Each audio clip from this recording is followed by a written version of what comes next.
They thought one strike would break America. In 2 hours, Japan burned the U.S. Pacific Fleet at anchor. Battleships sank. Sailors died. The ocean caught fire. But what Japan didn't hit that morning would decide the war. 3 aircraft carriers were missing. America's factories were still asleep. And the real enemy hadn't even entered the fight yet. December 7, 1941 looked like a victory. In reality, it may have been the moment Japan sealed its fate. December 7, 1941. Dawn over the Central Pacific. Waves are calm. Sailors on deck expect another routine Sunday. Then the sky breaks open. Carrier aircraft bearing red suns dive out of the clouds. Torpedoes tear into hulls. Bombs punch through steel decks. In less than 2 hours, America's battleship line is burning. 8 capital ships are sunk or shattered. More than 2,400 Americans are dead. The U.S. Pacific Fleet is crippled where it lies. In Tokyo, senior officers allow themselves something rare: confidence. They believe they've done the impossible. America's Navy, neutralized. The Pacific, temporarily theirs. Time has been bought. The war, they tell themselves, can now be managed. But 3 fleet carriers are missing. They are not in the harbor. They are somewhere beyond the horizon. And far away, in the industrial heartlands of North America, in steel cities, port towns, and factory belts, assembly lines are about to change history. Plants that once slept at night will run without pause. Men too old to fight. Women never expected to weld aircraft frames. New immigrants learning skills at impossible speed. In 4 years, those factories will produce more ships, planes, and engines than Japan will build in its entire existence. The men celebrating in Tokyo do not yet understand this. They believe they have won the opening move. They do not realize they may have just triggered their own defeat. Before we go further, stop for a moment. Ask yourself a question. Was there ever a path to Japanese victory in the Pacific? Or was December 7th the instant the outcome became inevitable? Keep that thought. You may not hold it by the end. If you're interested in history that looks beyond battlefield maps, into economics, industry, and power, this story is for you. To understand why Japan launched its strike, we need to step back. Not to Pearl Harbor, but to a crisis that began years earlier. By the early 1940s, Japan was trapped. Its army had been fighting on the Asian mainland for 4 brutal years. What began as a short campaign had turned into an endless war of attrition. Cities occupied, supply lines stretched thin, casualties mounting with no decisive victory in sight. And beneath it all lay a silent threat: fuel. Japan had no meaningful domestic oil supply. Nearly all of its petroleum came from overseas, the majority from one source, the United States. In mid-1941, after Japanese forces moved deeper into Southeast Asia, Washington responded. Japanese financial assets were frozen. Shipping licenses were revoked. Allied governments followed suit. The result was devastating. No oil, no fuel for ships, no air force, no war. Military planners calculated the reality with cold precision. At best, Japan had enough fuel for about 1.5 years of operations. After that, the fleet would be tied to its peers, powerless, irrelevant. The leadership faced a brutal decision. They could reverse course, withdraw forces, abandon years of sacrifice, accept diplomatic humiliation, and risk the collapse of the military government itself. Or they could gamble everything. Seize the resource-rich territories to the south, take the oil fields by force, and hope they could survive the response. But one obstacle stood directly in the way: American power in the Pacific. Bases positioned astride Japan's supply routes, warships capable of striking any invasion convoy. A fleet that, if left untouched, could destroy the entire Southern strategy before it began. He had no illusions. Years before the first bomb fell, Japan's senior naval strategist had already reached a grim conclusion. A short, violent conflict. Possible. A prolonged struggle against the United States. A fantasy. In private conversations with civilian leadership, he was blunt. Japan, he warned, could strike hard and fast. It could shock its enemy, but it could not outlast it. The numbers told the story. America's population dwarfed Japan's. Its industrial capacity was in another universe entirely. While Japan counted steel by the ton, American mills measured output by the river. Shipyards launched vessels faster than Japan could even replace trained crews. Airframe factories scaled production at a pace no planner in Tokyo truly grasped. But belief is powerful. Japanese war planners convinced themselves that time, not territory, was the real weapon.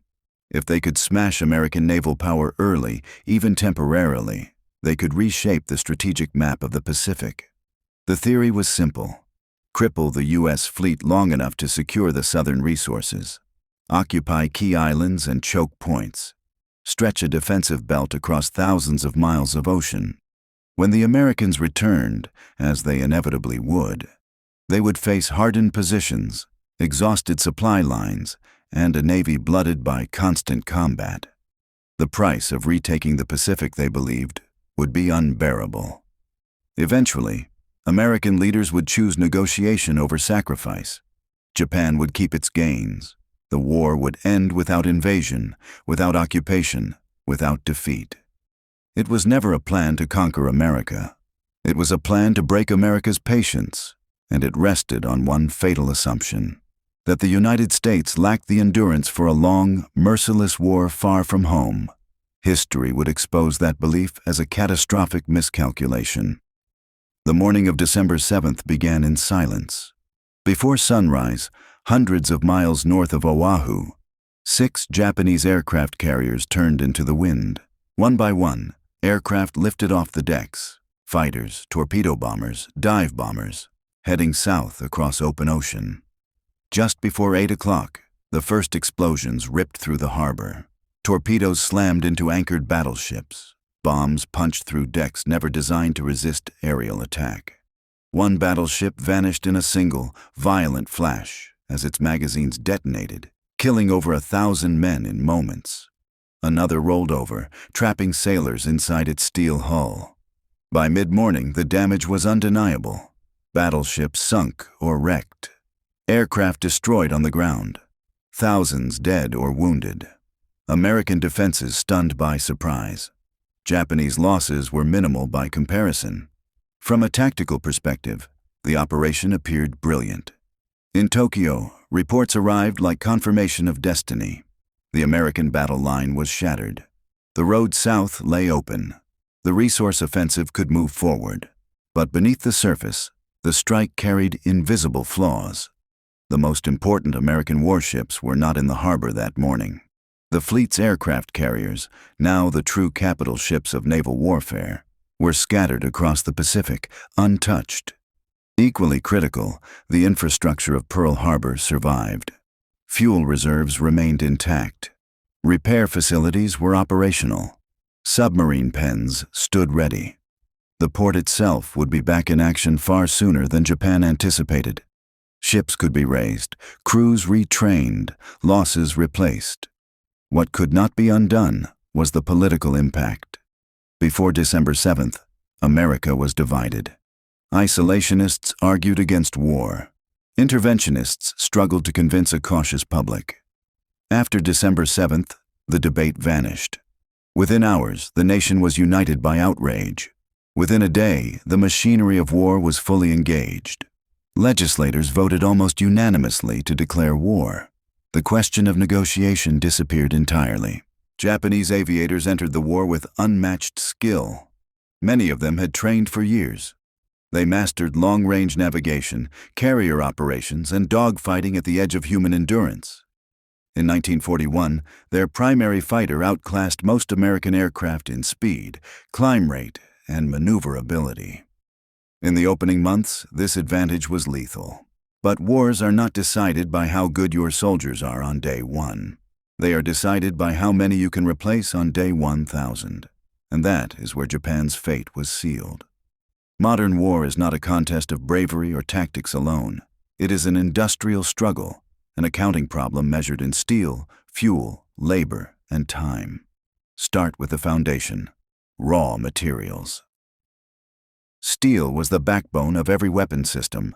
Hulls, engines, guns, armor, shells. Without steel, nothing moves, nothing flies, nothing fires.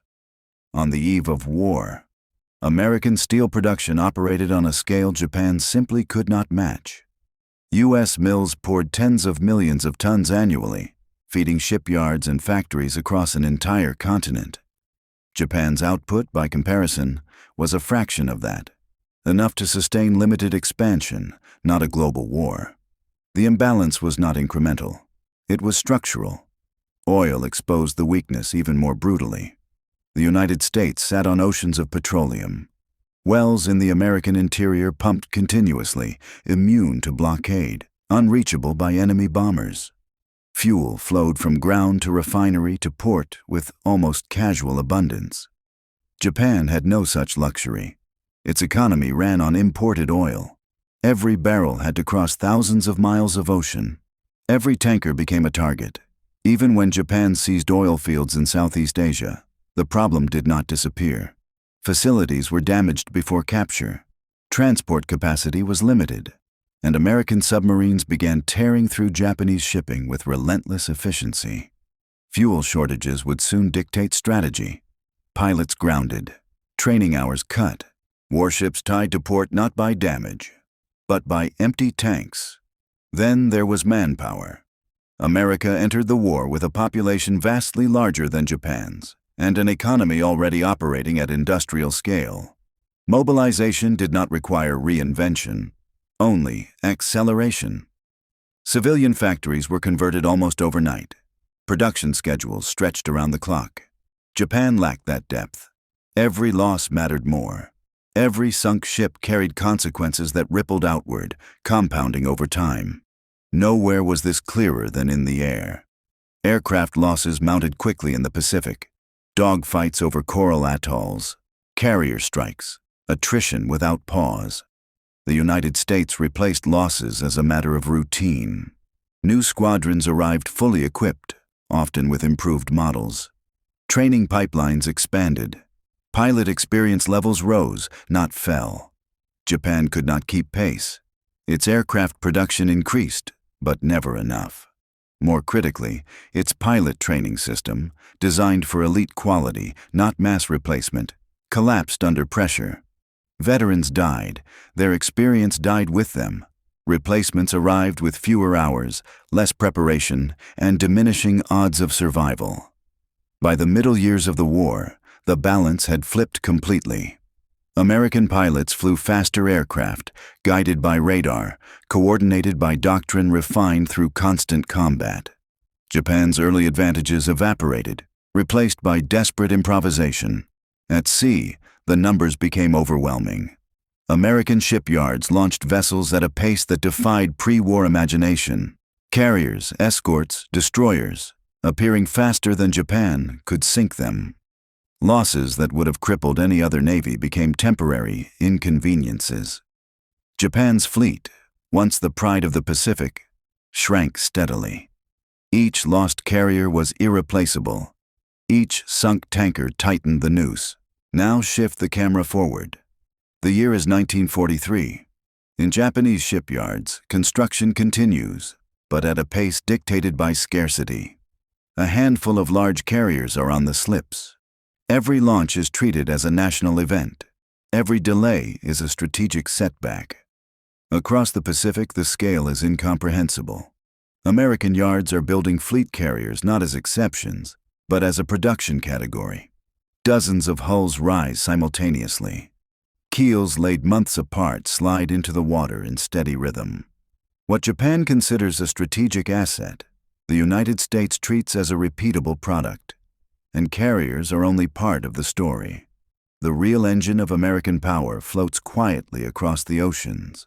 Cargo ships, tankers, transports, the vessels that do not win battles, but decide wars. Standardized hulls, assembled at speed, launched in numbers never seen before. Ships built faster than submarines can sink them. Supply chains stretched across entire oceans and sustained without pause. Japan has no answer to this. Its economy cannot replicate this volume. Its shipyards cannot expand fast enough. Its losses accumulate, while America's become statistical noise. This is no longer competition. It is industrial asymmetry on a historic scale.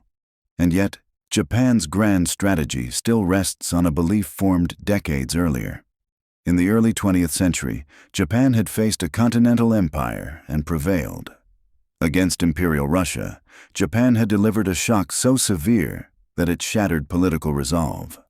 After a decisive naval defeat, Russia accepted negotiation rather than further sacrifice. Japanese planners believed history would repeat itself. Strike hard, impose losses, raise the cost, force the enemy to choose compromise. What they failed to understand was the enemy they had chosen. The United States was not an autocracy balancing defeat against unrest. It was a mass democracy whose political will, once unified, became extraordinarily resilient. Pearl Harbor did not weaken American resolve. It forged it. The attack was interpreted not as a calculated military act, but as a violation of trust. A blow struck while talks were still underway. The result was not caution, but fury. The war became personal. Negotiation vanished from public discourse. Victory became the only acceptable outcome, and America possessed the means to pursue it indefinitely. There was another strategic blind spot. Japan was not fighting in isolation, but it depended on others to succeed. Its leaders watched events in Europe with intense focus. Germany was engaged in a massive war against the Soviet Union. If Moscow fell, the balance of power would tilt decisively. Britain would weaken. The United States might hesitate. Japan needed time, and Germany needed victory. Then the equation changed. Germany declared war on the United States. What had been two conflicts merged into one global struggle. American planners responded with cold logic. Priorities were set. Resources allocated, strategy aligned. Europe would come first. Japan would face America's Pacific forces, while the bulk of American industry geared toward defeating Germany. Even under those conditions, Japan began to lose ground. And then came the moment that shattered the illusion of control. June 1942. 6 months after Pearl Harbor, Japan stood at the height of its expansion. Its flag flew over a vast arc of territory. Its fleets appeared unstoppable. Its confidence was intact. But one threat remained: American aircraft carriers. To eliminate them, Japan planned a decisive engagement, a trap designed to draw U.S. forces into battle and destroy them in one stroke. The objective lay far from Japan's home waters, on a small atoll guarding the approaches to Hawaii. The operation was complex, multi-layered, risky. It required precision. What happened at Midway was not simply a defeat. It was a structural collapse. Japan did not just lose ships that day. It lost something far more difficult to replace: institutional memory. The accumulated experience of an entire generation of naval aviators vanished in a single afternoon. Aircraft carriers can be built with steel and labor. Pilots cannot. Japan's pre-war naval air arm had been elite by design. Training was long, selective, and unforgiving. Only the best survived it. Those who did were extraordinary, but they were few. That system produced excellence. It could not produce replacements. After Midway, the math turned merciless. New carriers entered service with flight decks intact, but air groups hollow. Veterans were gone. Instructors were dead. Training syllabi were shortened out of desperation. Young pilots arrived at the front barely able to fly formation, much less fight. The United States moved in the opposite direction. Early in the war, American pilots were inexperienced. Losses were high. But instead of lowering standards, the U.S. expanded its training infrastructure. Airfields multiplied across the continent. Fuel was abundant. Aircraft were plentiful. Pilots trained longer, flew more, and entered combat better prepared with every passing year. By 1944, the balance had inverted completely. Japan's air crews took to the sky with minimal flight hours, outdated aircraft, and almost no tactical flexibility. American pilots flew faster, tougher planes, guided by radar, coordinated by doctrine refined through constant engagement. The next major confrontation made the consequences unavoidable. June 1944. As American forces advanced toward the Mariana Islands, Japan committed what remained of its carrier aviation. The objective was desperate but clear. Stop the invasion or lose the inner defensive ring protecting the home islands. The battle unfolded not as a contest, but as an execution. Japanese strike groups were detected early, intercepted at range, torn apart before reaching their targets. American fighters cut through incoming waves with clinical efficiency. Pilots later gave the battle a nickname that captured the imbalance perfectly. For Japan, it was annihilation. Aircraft were lost in numbers that could never be replaced. Entire squadrons ceased to exist. Carriers returned with empty decks, their purpose erased. From that moment forward, the Imperial Japanese Navy was a navy in name only. It still possessed hulls. It still flew flags. But it no longer had the trained personnel, the fuel, or the industrial base to function as a modern fighting force. Losses became permanent. American losses became irrelevant. As the months passed, the disparity grew even more extreme.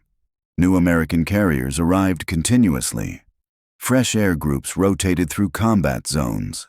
Damaged ships were repaired and returned to service with astonishing speed.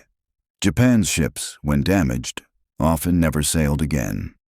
By the final year of the war, aerial combat in the Pacific had become one-sided to a degree almost unheard of in modern warfare.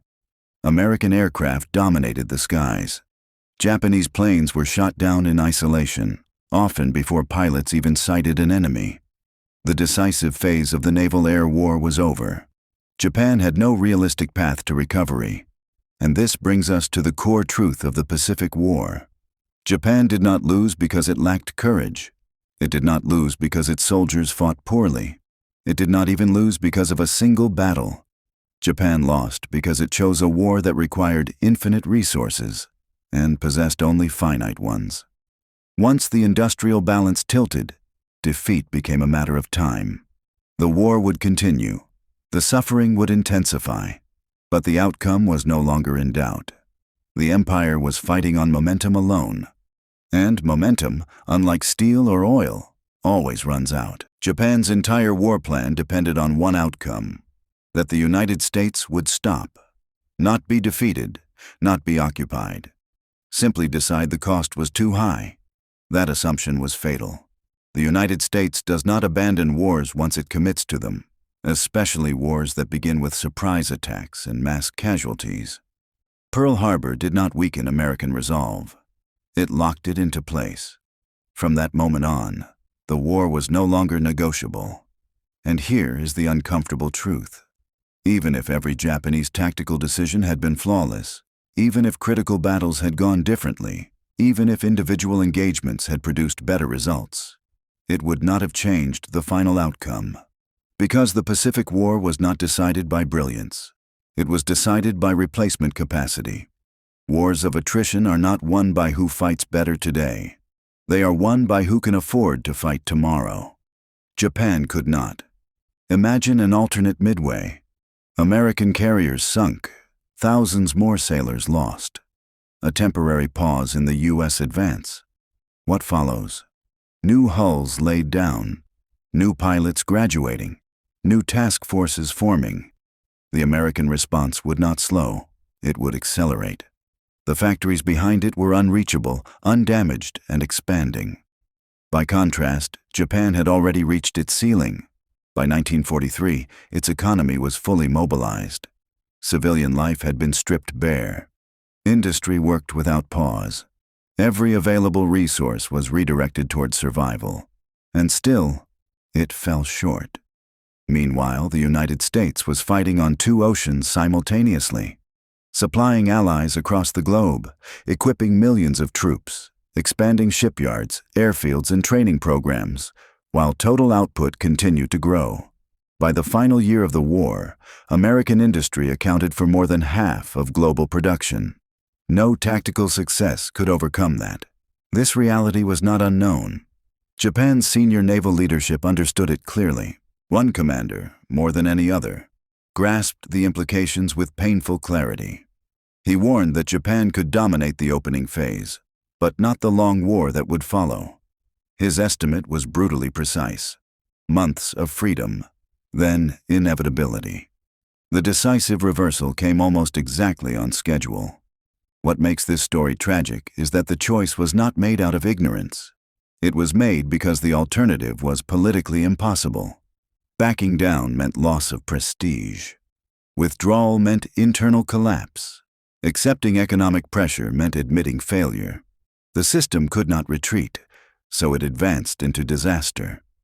Japan gambled that America would tire. It misjudged not American courage or leadership or battlefield skill, but American capacity. This war was never about who had better pilots or sharper tactics. It was about arithmetic. One side could replace losses indefinitely. The other could not.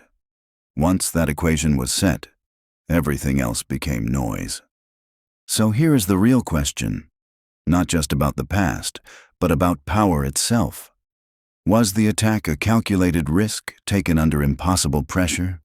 A desperate roll of the dice by leaders with no good options left? Or a form of strategic self-destruction chosen knowingly? Reasonable people still disagree. And that is why this story matters. It is not only about World War II. It is about what happens when ideology overrides material reality, when leaders choose hope over numbers, when nations enter wars they cannot mathematically sustain.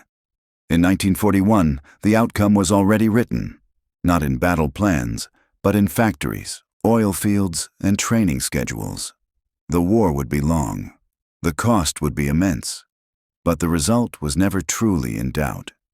If this changed how you think about history, you know what to do. And if you want more stories that look beyond battles, into the systems that actually decide wars, stay with the channel. Thanks for watching.